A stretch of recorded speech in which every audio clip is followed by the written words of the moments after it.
welcome to the podcast that must not be named. I'm Melissa. I'm Luke. And we are reading Chapter 6 of Harry Potter and the Sorcerer's Stone, The Journey from Platform 9 3/4. This chapter is 25 pages long and is 8.09% of the book.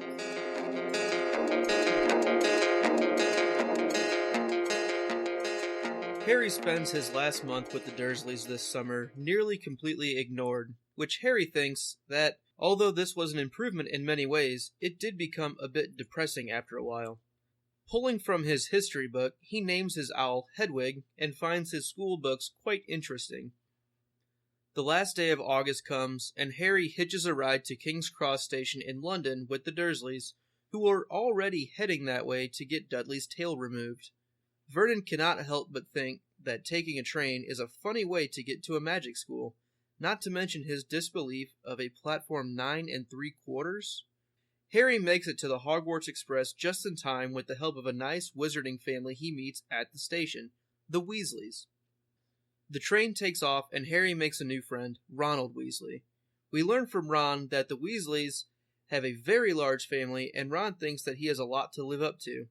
Harry buys some of everything from the candy cart and is amazed by it all, including a wizard trading card of Dumbledore, who ends up leaving his portrait. Apparently, wizarding photos move.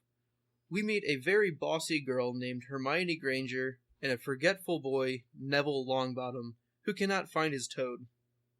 The boy from the robes shop sticks his head into Harry's carriage. This is Draco Malfoy, and he is flanked by his cronies Crabbe and Goyle.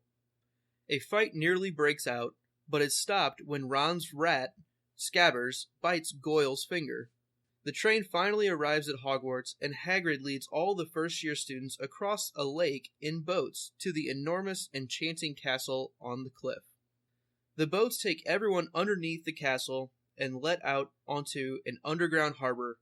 Hagrid rounds all the students up to a huge oak front door and knocks 3 times.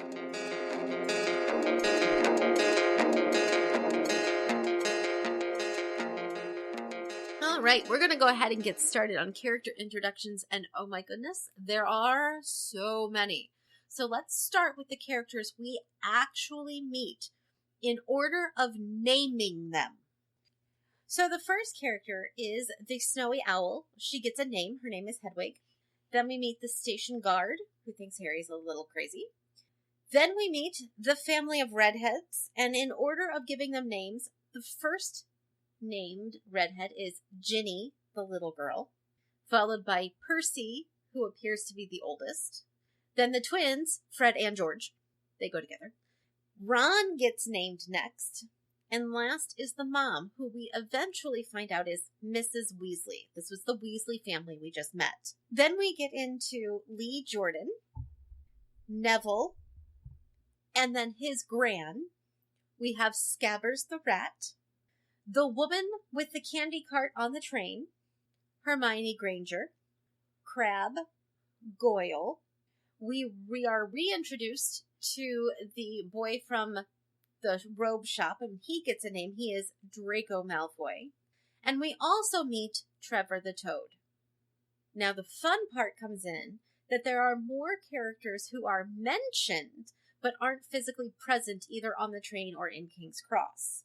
The first 2 characters that are mentioned are Bill Weasley and Charlie Weasley, who are Ron's oldest brothers. So Ron has 4 older brothers Ron has 5 older brothers and a little sister. He is the 6th of 7 children. They have more kids than we do in our family. We only have 6. Next, we have a whole list of famous witches and wizards whose names appear on chocolate frog cards. And I'm going to sort them into 3 different categories. The first category are witches or wizards that actually exist in the real world or lived hundreds of years ago. There are 2. The first one is Nicholas Flamel, and the second one is Paracelsus. Paracelsus. I can't say it. Paracelsus. I don't pronounce the words very well.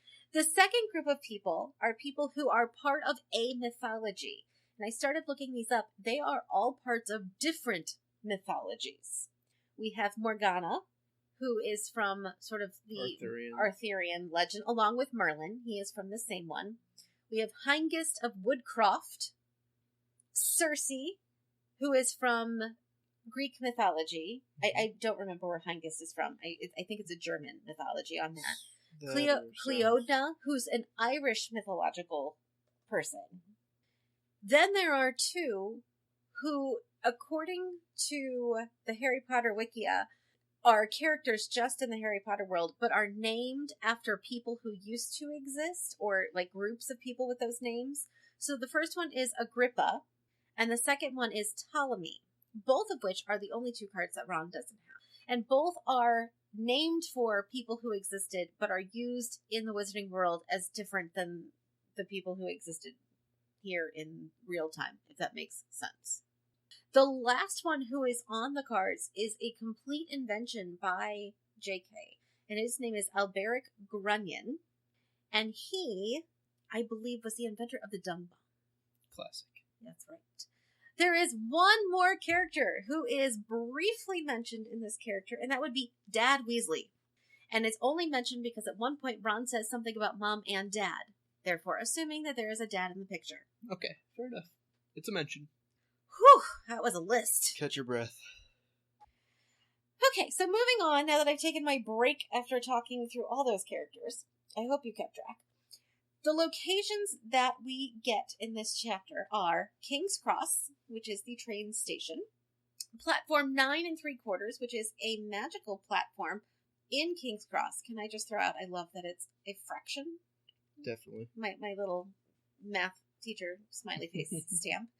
So we have the Hogwarts Express, which is similar to the car in the underground. The moving location, you can be on a train, but the train is in different locations as it goes.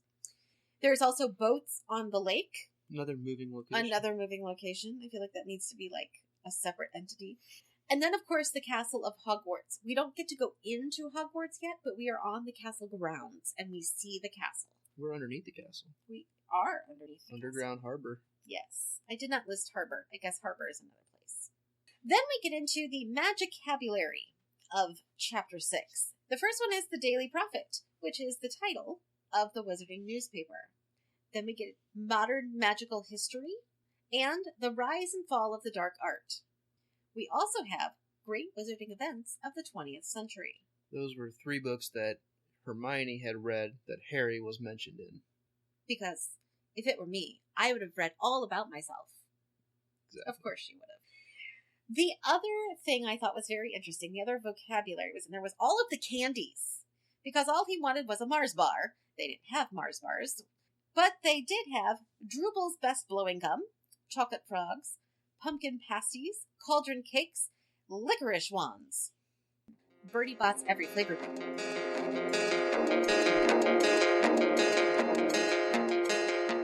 For my notes on this chapter, the Weasleys sure do seem pretty friendly. You know, that was a real saving grace for Harry on the train station, because he had less than 10 minutes before he overheard them use the word Muggle, and it was pretty lucky that he just kind of got them, and the fact that they were so nice and helpful to him. I'm going to jump on that because I had a similar note, and it says, I love that they're just such kind people. Yeah. Because Mrs. Weasley helps him get to the platform. The twins are helpful getting his trunk onto the train. And so I put a little I heart them on there. Yeah. But here's my thought there. Think back to chapter 1.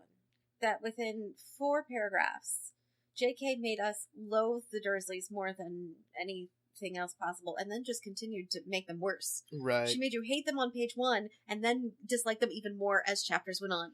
She did the exact opposite here. Yeah, even less paragraphs, I think. There was maybe a paragraph or 2 of Mrs. Weasley talking to Harry, and 3 lines, maybe a paragraph with the twins, and you've immediately fallen in love with the entire family. Yeah.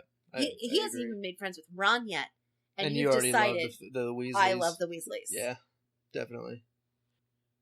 Along with that, Ron does make a comment that there is one non-magical person in their family, and he's an accountant, and they don't talk about him. Just saying, it seems like there's a little bit more prejudice against Muggles happening.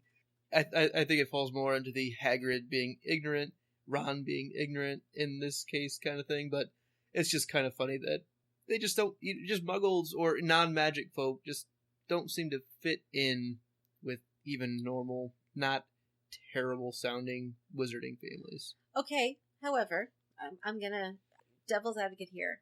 Is it that the non-magical folk don't fit in with the wizarding families, or is it that the wizarding families for so many hundreds of generations haven't fit into the muggle world that they've just stopped trying? Like, okay, I've tried to fit and I don't, and I've tried to fit and I don't, and I've tried to fit and I don't. And, like, the persecution of wizards and just, the fear that has been ingrained in society over hundreds and hundreds of years, like, at this point, why try to incorporate ourselves into the muggle world? Let's make our own society. Let's hide. So isolationists. Yes, because we're safer that way. Yeah, and it is pretty easy to start to create a lot of stereotypes when you are in that incredibly contained, insulated, isolated Everybody culture. Everybody has their biases. Everybody has a cultural bias. It's just the way it is. And part of it is recognizing it and knowing that you have it and saying, okay, this is what I think, but I know that's not always true for everybody, and I know that's not true for a lot of people. It just and learning from it, being willing to change your mind when you do learn new things. Yeah, I agree. Okay. More about Ron's family, the Weasleys. All of his brothers seem pretty successful. Mm-hmm. Even the twins still pull off, really good marks, really good grades. True. Even though they are, it seems like goofballs or jokesters, but they're bright jokesters. They still seem to be getting good grades. So Ron seems to be taking that pretty hard. He seems pretty worried that he's not going to be able to have the same kind of clout or same kind of ability as all of his brothers have shown. I wonder about that. Like, is that just Ron being Ron? Or is it hard to get out of the shadow of people in your family who are successful, who came before you? It seems like Ron does have a lot to live up to, and it's already wearing on him. So I guess we'll have to kind of see if he can make his own name for himself throughout the course of this book and the books upcoming, as opposed to just being the little Weasley boy. Right. That's hard to say. We'll see what he can do. Okay. There's a mention that Malfoy's family was originally in with Voldemort's crowd. That they were one of the first to come back after Voldemort fell, is what Ron says. I believe at the end of the chapter when they were still on the train. Yes. Yep. So I think that kind of confirms if that is true, and Ron knows this. Mm-hmm. It's it kind of confirms with what we were thinking about when they were in the robes shop. Is these might not be the very good people. It does say that they seem to come out of some kind of trance. So who knows? But again, we're getting an ill-informed third party, fourth party, fifth party informer. This is the son of somebody who said something to somebody. But we get more face-to-face conversation with Draco. Oh, and he is even worse than he was the first time. Condescending is... So, if I had to describe him in 10 words or less, my one word would be condescending. Yeah, that's definitely less than 10 words. Yes. So, it seems like it's just kind of adding up that these are really not very good people at all. Nope.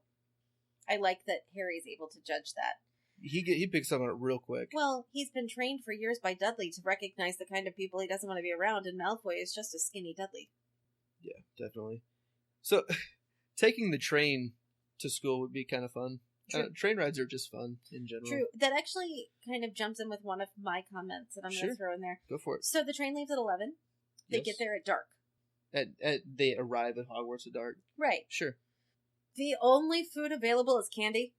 Yeah, it's a long day. Like, that's a really long day with nothing edible. They did buy the whole cart, so maybe they came back around and like, no, we still got candy. Don't worry about it. Maybe.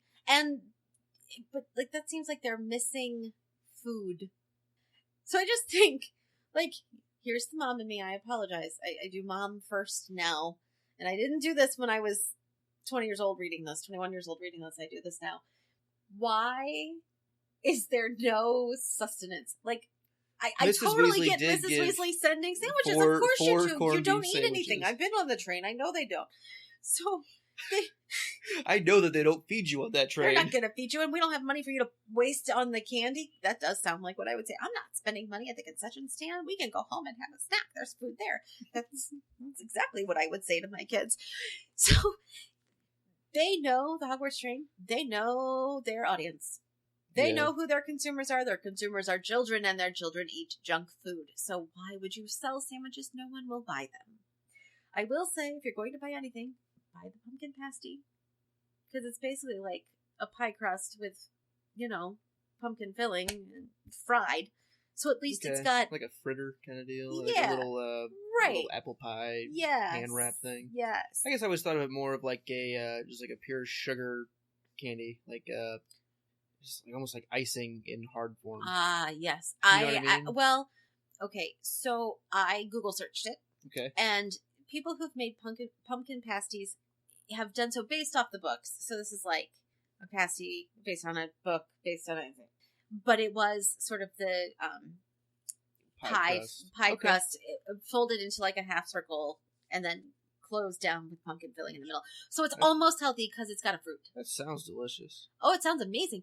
And it's almost healthy because it has a fruit inside, Right. Probably also brown sugar and coated in sugar and powdered sugar and all. Yeah. But it's compared got to a everything fruit. else, jelly beans. Yes. I mean, come See, on. so kids buy the pumpkin pasty. Yes. At least one. Mother tested, kids approved. Mother approved. So, Dudley was taken to the hospital in London to get his tail removed. Do you think that there was any wizard oversight at the hospital so that the other muggles wouldn't find out about this? Or do you think they just found a on-the-down-low doctor who was going to take this tail off for them? But it's the Dursleys. And they don't hold with any such nonsense as magic or anything weird. So, and they are all about appearances. So they are going to do this as quietly and as under the radar as possible. Now, it did say they were taking him to the hospital to have it removed. So it's probably like an outpatient surgery. I would assume that it's their precious little Duddykins, so they're not going to take him to some backwoods you know what I mean? Like some doctor in an office. It's going to be like an official place. But like from threat of lawsuit if you mention this or if this ever comes out. However, can you imagine the consultation they had to go through? Right. Like, I just want to be a fly on the wall listening to Petunia and Vernon spin the pig's tail, because they're not going to say it's magic. They do not say that word. So how are they going to explain it? What if, and stop me if this is spoiler, I don't think it is, but what if there is actually some inside the hospital wizard oversight that the Dursleys don't even know about? So the hospital gets this call, and they just automatically have this magic alarm go off in the hospital communication system that this is a magical injury or malady, if you will. I feel like that anything I can say at this point will be a spoiler. So stay tuned for upcoming, and just to let you know, it's going to be books from now before we can really talk about magical maladies. I agree. And Interesting thought, though. very interesting thought.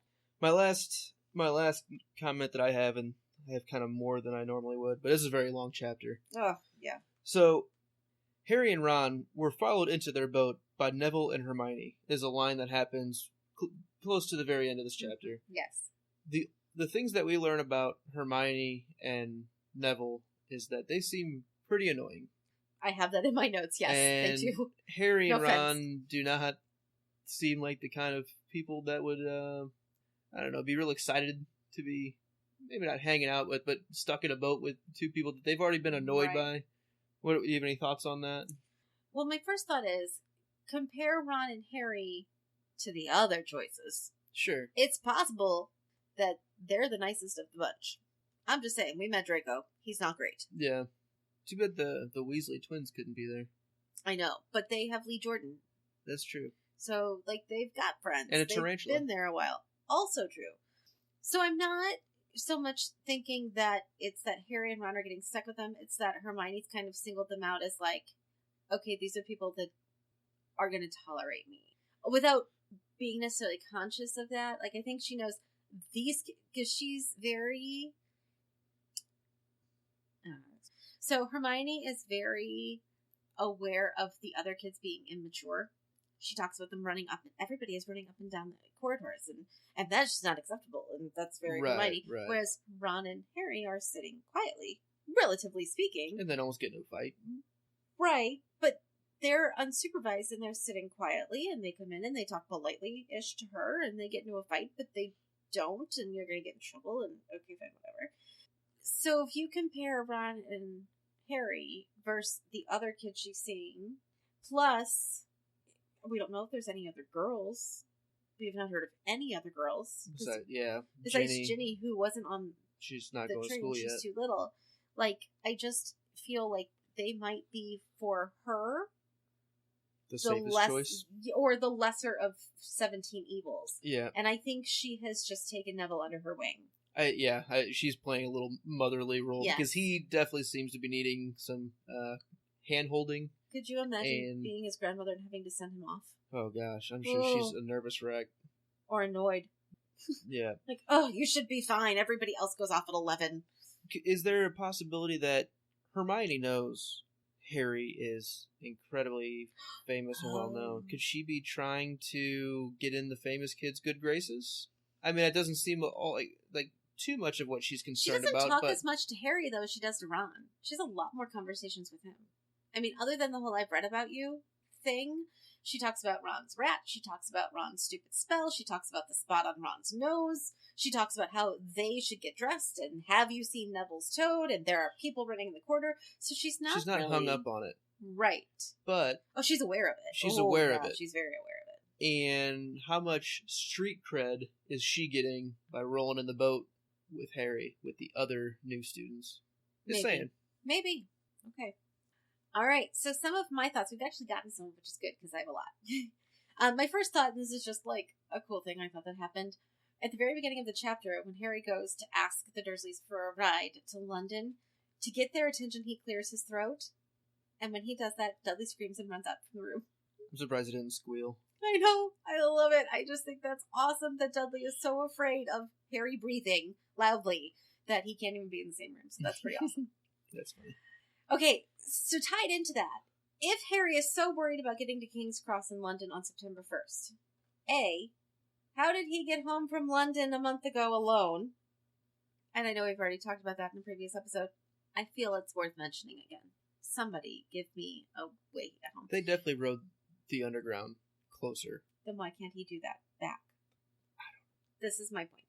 Fair and B, why did he wait until the last possible day to ask for a ride? Because he's an 11-year-old boy. Like, he's not thinking about that. But he is. It's Harry. He's a little more... more perceptive and a little more... but he's so excited about all the new stuff he's got. I'm not surprised about that. I actually think it's a little bit opposite. It's more like he's so nervous about asking Vernon and then having him change his mind. That's fair, that too. He feels like if he does it at the last minute, he doesn't have time to change his mind. We'll see. I agree. That's well said. My next point is the Dursleys don't see his platform, so they just leave him there. Bye, have a good year. Like, you're just gonna leave your kid. I mean, I know it's not your kid, and I know you don't like him, and I know he's not your favorite, but you have taken him in and fed him and clothed him.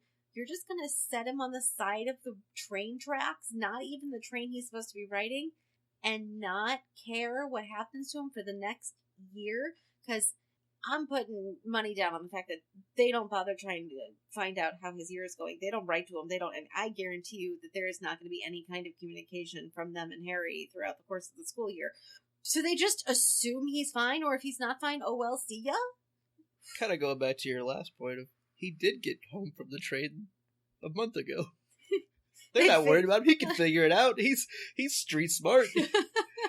Or we don't care. Right, it's both. I mean, once again, he's also proven that he can do it, though. Family of the Year, right there. Yeah. Such the award.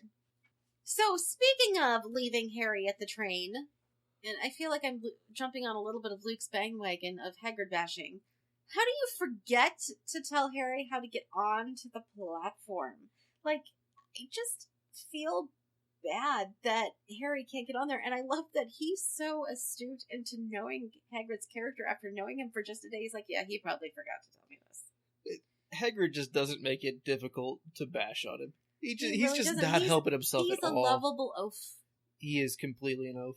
But he's lovable. Like, at least he's like... At least he buys ice creams and owls for kids, owls right? and birthday cakes. He's a very kind-hearted oaf. He is. He means very, very well. Mm-hmm. Character He's just flaw, kind of though. an idiot. Like, because, well, or he takes for granted so many of those things. It's not something that... We're talking about a guy who lives in a shack at the school he got expelled from. He doesn't know a whole lot about the world. Right. There are a lot of things he doesn't... When's the last time he had to ride the Hogwarts Express? He's not like a parent who's saying, hey, you do this because I did this every year and I did this to your big brother. Yeah. Yeah. So, benefit of the doubt, he just, again, little ignorant on things. Right. Okay. So, going back to platform 9 3/4. How does the Wizarding World hide an entire train platform and a train and what must be hundreds of plus people? That's some powerful crazy going on there. All kinds of magic. Yeah, I mean, we talk about earlier in the book when people seem to not notice the leaky cauldron. Muggles and non-magic folk definitely seem to notice magic things almost not at all. I agree, but it's got to be loud. How do you just miss the sound? What about all the owls? Yeah, like you're not going to miss that many owls. I mean, going through through the train station. And the guard said that there was no train scheduled to leave at 11, yet there's this influx of people coming in. There's no trains. How big is King's Cross Station? I mean, I bet... I think it's fairly large. The chance that no trains are going out at 11? I don't know. He said there were no trains going at 11. I mean, there could have been like a 10:30 and 11:30 or 11:25. So it's possible there were some recently, but that's a lot of people coming through that aren't accounted for. A lot of cats, rats, and owls. That's right. And a rat. And large trunks. And people in cloaks. Well, and people using their trolleys. Using their push carts to push their... Now, how do those get back returned to the Muggle side? Is there like a conductor or like a train station platform worker who works one day a year when the Hogwarts Express leaves to return the trolleys? Well, it's September 1st again. I better get to work. All right, done for 364 days. Time for summer vacation. Paycheck. All right. When Harry meets the twins specifically, and the twins help him carry his trunk onto the train, they notice his scar. And they're like, oh, are you him? That's it, you're him. And he's like, him who? And they're like, Harry Potter. And he's like, oh, him, yeah, me. I love that he didn't know what they meant. He didn't know who the quote Harry Potter was, which is exactly what Dumbledore's plan was. Yeah, it seems to be exactly what Dumbledore was hoping for, and at least in terms of like growing up as a normal kid instead of growing up as, big head ego Harry. Yeah, just unfortunately abused Harry instead of. But still, seems like he has a pretty good head on his shoulders, polite and nice overall, and that's I think what Dumbledore very much not egotistical. Yes, which is very important. Huge. Which you can tell J.K. doesn't appreciate people who are egotistical, as you can tell just by the Dursleys and Draco. Yeah, Vernon, and Draco. Yeah, this is definitely social commentary here. Yeah. Okay, so my next thought then is, and I'm going to combine a couple here.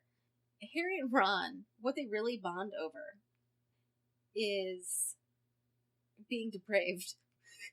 Because in Harry's case, it's being depraved of love and presence and basically care at all. Ron seems like he gets that, but he doesn't have anything new ever. Everything is a hand-me-down. Everything is secondhand. So he just doesn't feel very special. And while his not special is nothing compared to Harry's not special, it's definitely like a bonding factor for them, and I really like that. I agree. Yeah, they definitely have not identical backgrounds, but they both come from a feeling like they're lesser under the cover, under the stairs. That's how they feel about it, and it is. I mean, they do kind of get together, kind of over that. Where Harry, the thing that really sets it apart is, he almost forces Ron to accept the gift of him buying the stuff because he didn't have money until a month ago. Right. He knows what that feels like. Right. He knows exactly what it feels like to have not have money or anything of your own because he's never had that until a month ago. Ever. And he's still, I mean, it's so new, he doesn't And even this is understand what that really- means. This is really the first day, because in Diagon Alley he had to buy certain things, and Hagrid really kept This is him his sort first of like, ability to splurge and actually do something with his Right. own money that he wants to. Because- And Hagrid wouldn't even let him when he wanted to. Right. He wanted to buy a golden cauldron, but well, he also wanted to buy the curse book. right. Right. Yeah. So this is the first time that he's Because that actually wizard spending money money on wouldn't his have own. worked in that month in between. He was in the Muggle world. Yeah. So I think that's an interesting piece for them to bond over, which I really like. Yeah, it does give them a nice equal footing to start Yes. from. I love Hermione's entrance. She just walks in, guns blazing, know-it-allness shining every which way. Do you think she breathes when she talks? Because, man, she just rants. But not in like a angry rant, but just in like a... She's blustery. Yeah. She's just a tornado of words coming through, and not like in a violent way, but just she can't. Her mouth can barely keep up with how fast her mind is working. I resemble that remark. You resemble that remark? I really do. I so much identify with Hermione, especially early Hermione, because I use 7 words when one would suffice. So I get that feeling of being well informed and having your brain processing through a lot of things really quickly, but then not always knowing that other people aren't keeping up with you. I've had to learn that as I've grown up.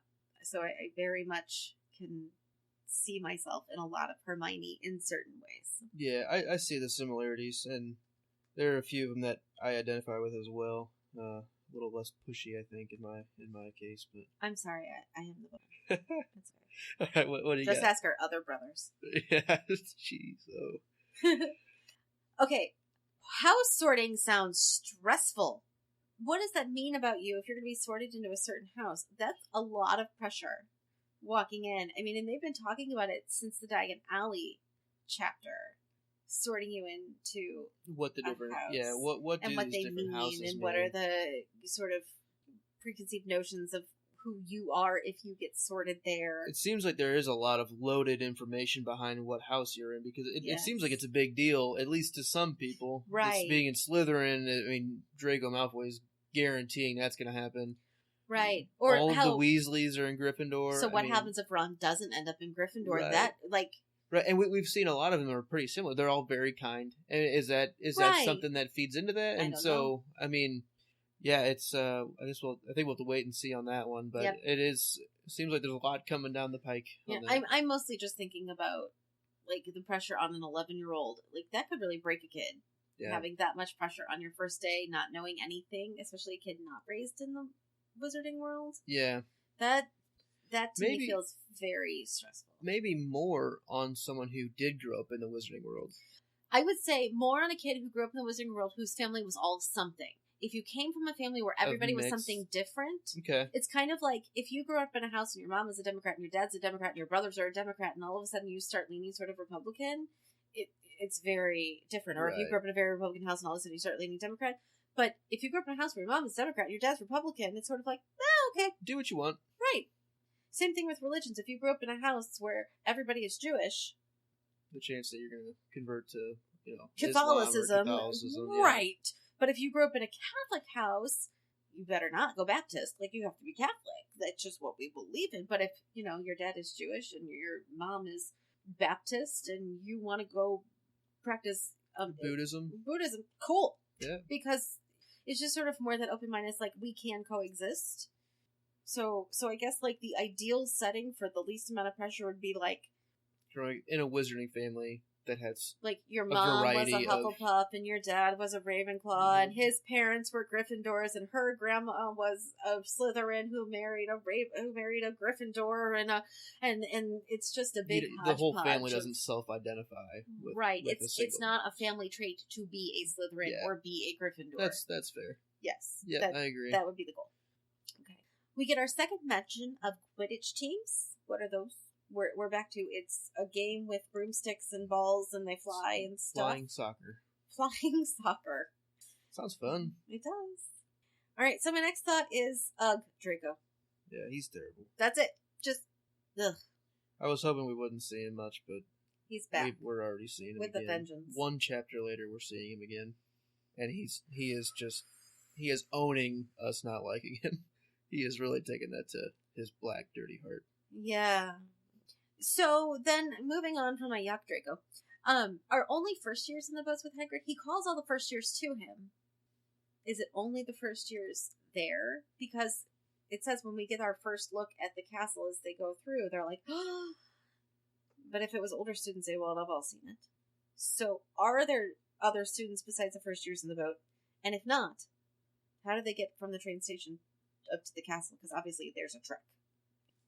Yeah, I think the other students took some other way, and so you don't think they're in the boats? I don't think they're in the boats. I think they're taking some other way that's probably maybe quicker. But this is like taking the scenic route for the first years. This is really... This is that aha moment. This is we're driving with Dad, and he's going to take us a little bit different way just to really help us get our heads around what we're looking at and what we're about to be. Your dads didn't do that to you like our dad did. Yeah. But you get an appreciation for it, really, I think, because then... You actually get a better feel for where you're at. You get to know your surroundings a little bit better. True. And I think that's exactly what Hagrid's doing here. So okay. I think it's only the first years, but he's taking them on this, this narrow, dark path through densely wooded, is what it says. And got it. And then you take a nice little boat ride, and there's this, incredible castle on the cliff, and it just seems like a really cool image. That if this is your first time seeing the castle, sweet, do it. Got it. And my last big thought is, how did Hagrid get Trevor the Toad? Because even before he got on the train, I think Neville had lost the Toad, or at least right when he first got on the train, the Toad was gone. Hagrid doesn't get the Toad, or doesn't appear to have the Toad until they're about to go into the castle. They're at the underground harbor. Right. So, Trevor seems like a very intrepid Toad. How does he get from the train into the boats, down the path, into the boats, and out of the boats, unseen by anybody, and just so happens to go with the first years, found by Hagrid? How is that even possible? I have a theory. Good, because I don't. So, he goes missing on the train. Okay. I think train arrives at the station near Hogwarts. He's first one out. He jumps out. Okay. In the commotion, he finds his way into one of Hagrid's... A pocket! Absurd amount of pockets. I think he hops his way into a pocket. They walk up the path. They ooh and ah at the castle. They take the boats. They get out of the boat as Hagrid is lumbering out of the boat because he's a big guy. I mean, you can't get up and out of those boats too easily. I think that's when he hops out, and he sees him right away. I mean, Hagrid. So he probably just, is this whose Toad is this? Thinking somebody maybe just dropped it. And I'm sure there was talk about, I lost my Toad. People can hear Neville across the water. I want my Toad. So that's my crackpot theory. Okay. But I have no idea. Oh, really? I have no theory, so you win. Yes, I do. Done. Point for you.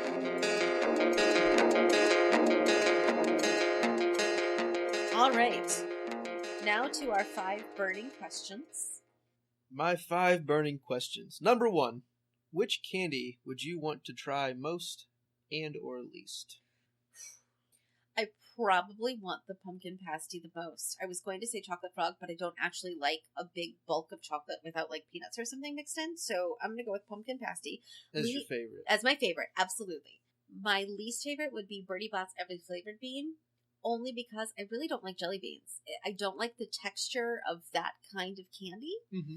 So that's just not something I would enjoy anyway, even regardless of the fact that I could get earwax or grass or pepper or, I don't know, like salt, bogies, dish soap, who knows what all is in there. And I stand firmly behind I don't like regular jelly beans. And this is going to help it.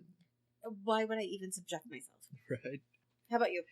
I think I have a favorite, but I will say your description of the pumpkin pasties earlier really kind of changed my mind. That sounds delicious, and maybe it's just because I'm really hungry right now. One day, I think we should make them maybe for the movie commentary episode. Stay tuned.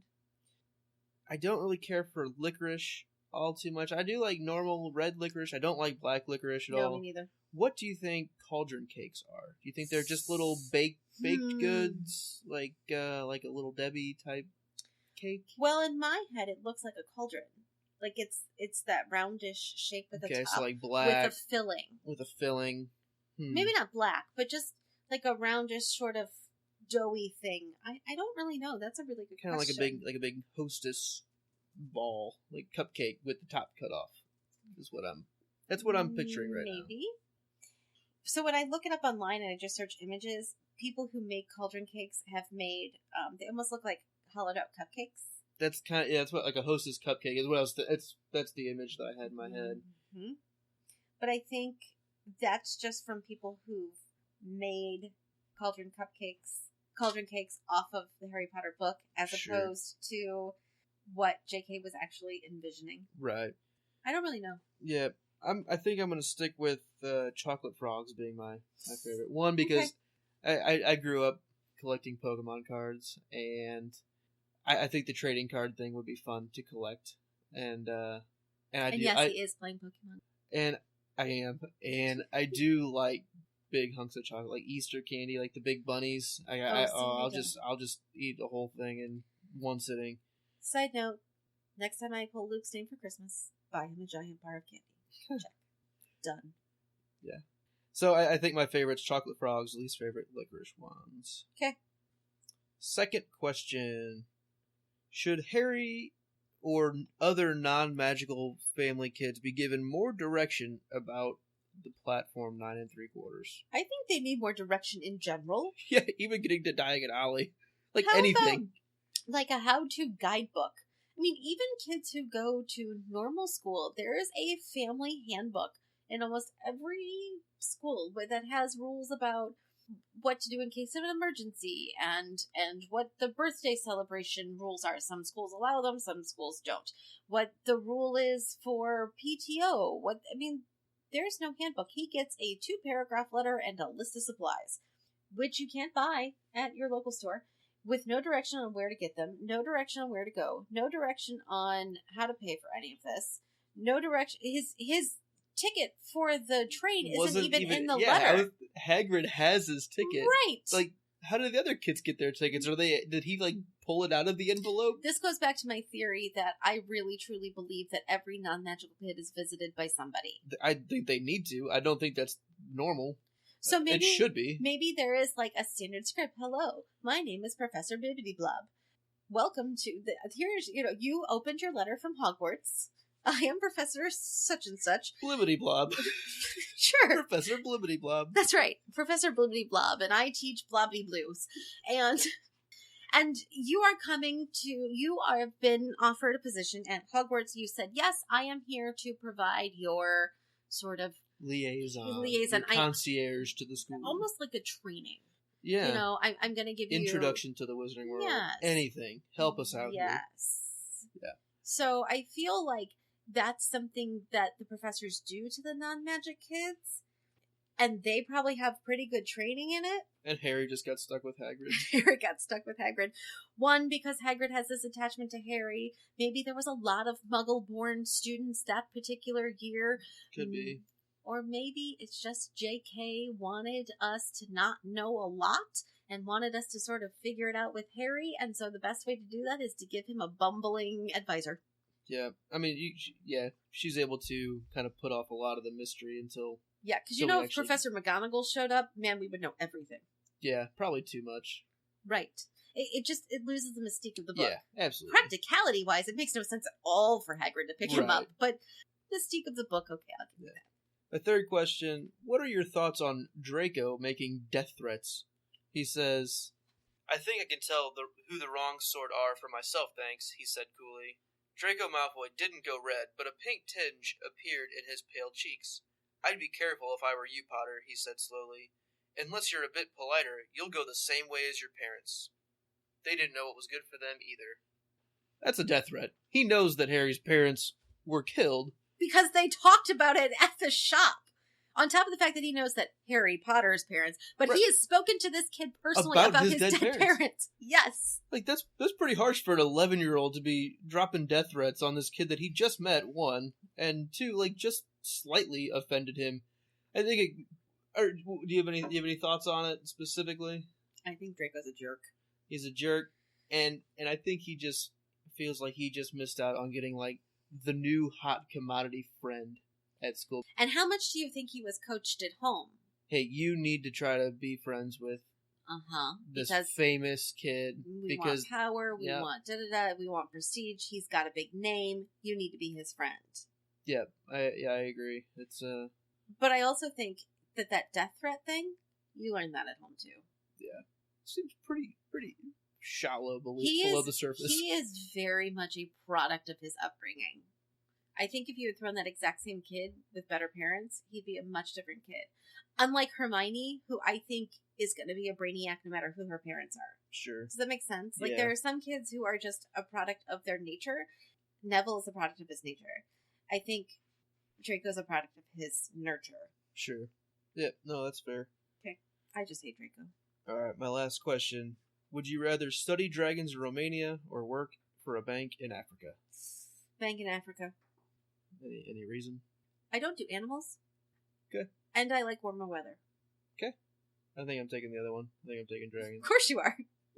Because it's the only other option. Well, you broke the question.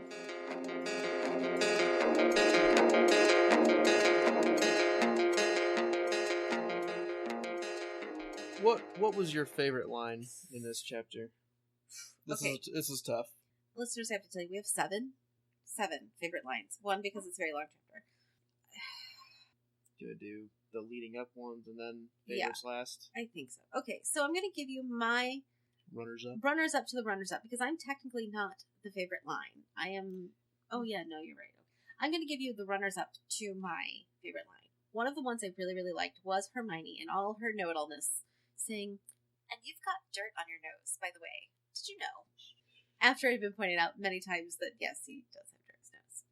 Another one I really liked is when we talked about earlier, Harry is trying to convince Ron that it's okay that he can share his stuff. When Ron's like, no, I have the corned beef sandwiches. Yay. Harry's like, no, please eat it. And he says, "Go on, have a pasty," said Harry, who never had anything to share before, or indeed, anyone to share it with. It's just such a good moment of like, hey, we just became friends. Right. Did we just become friends? Yep. Right there. That's the sentence. But my favorite line in this chapter is Ron. He says, I think so, said Ron. "I think Mom's got a second cousin who's an accountant, but we never talk about him." Because who talks about accountants? Nah, no. We don't even talk about accountants that we know. No. All right, your turn, Luke. So what was your favorite? I have 3 runners up. It's a good chapter from It was a very quotable chapter.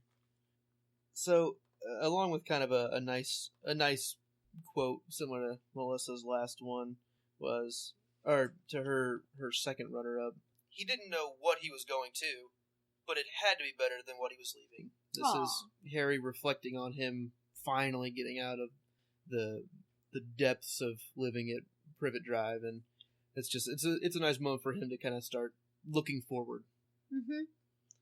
Mm-hmm. My next favorite line, or my next runner-up, is, "Honestly, woman, you call yourself our mother? Can't you tell I'm George?" And then he clearly says George. He was lying anyway. This is pretty funny. My third one is, "Funny way to get to a wizard school, the train. Magic carpets all got punctures, have they?" That's really witty. Yeah. We talked about earlier how Vernon does have... teaches, I mean, a lot more is caught by children than is taught. And Harry's witticisms have been caught from Vernon hand over fist. I wonder if he would have had such quick wit if he had been raised by his parents. I don't know. We don't know about his parents, I think, to say that, but a lot probably of it is not. I think he sees it at least twice a week. These quips and these just snappy sarcasm. Yes. So I think not as much. So my favorite line of this chapter comes from when the train is getting ready to take off and the Weasley boys are on the train and they're saying goodbye to their mother and little sister, and they say, "Don't, Ginny, we'll send you loads of owls," as she began to cry. "We'll send you a Hogwarts toilet seat." And then George gets yelled at by his mother, but it's funny that they're going to send their little sister a toilet seat. That's so sweet. She can hang it on a wall. Yeah, that is nice. That's very thoughtful of them. Which brings me to the chapter MVP.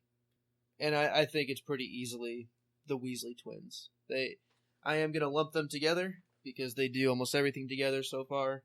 And I think them, without question, helping Harry load his trunk onto the train before even knowing that it was Harry Potter. They find out after they help him carry stuff on. And, they were just being really nice and helpful. And then they just introduce their younger brother to Harry, who's the same age. And they're just, they're really nice about the way they handle themselves. And for being such jokesters, they still have really kind hearts, it seems like. I agree. And that kind of leads to my runner-up. I decided Mrs. Weasley was my chapter MVP for similar reasons, in that she just sort of takes this little kid under her wing, even though she doesn't know it's Harry Potter. This is the first real person we've seen treat Harry like a person who didn't know him before. Hagrid knew him as a baby and knew his parents and knew he was Harry. So as much as Hagrid obviously loves Harry, I don't count him as making a first impression. He's got too much background influence. And everybody that Harry meets at the bar, he's not Harry, he's the Harry Potter. So he is in King's Cross by himself with no identifying features.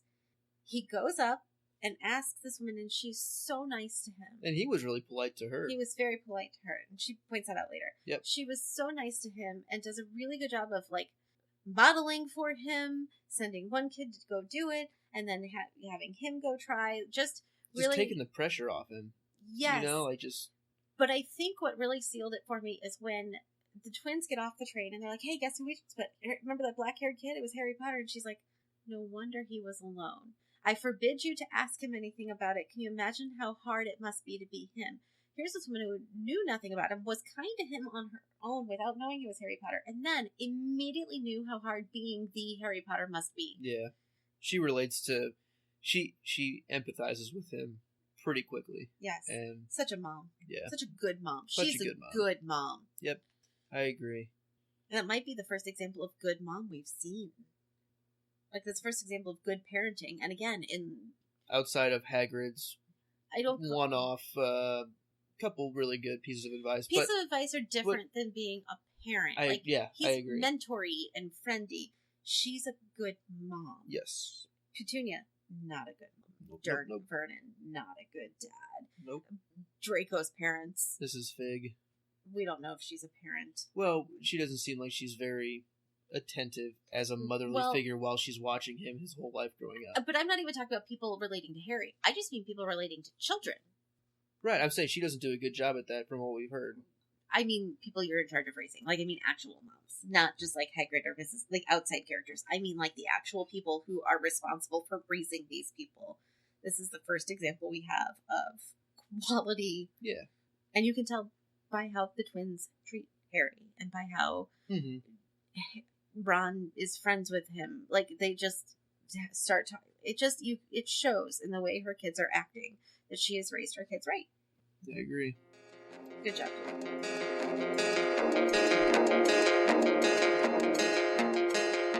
All right, everybody, that is it for this episode of the podcast that must not be named. At any time you would like to get a hold of us, you can send us your digital owl at Twitter with @NotNamedPodcast. You can find us online at thepodcastthat.com, or you can email us at thepodcastthatmustnotbenamed@gmail.com. As always, thank you so much for listening. Next week we will be talking about Chapter 7, The Sorting Hat. We'll see you then. Thanks.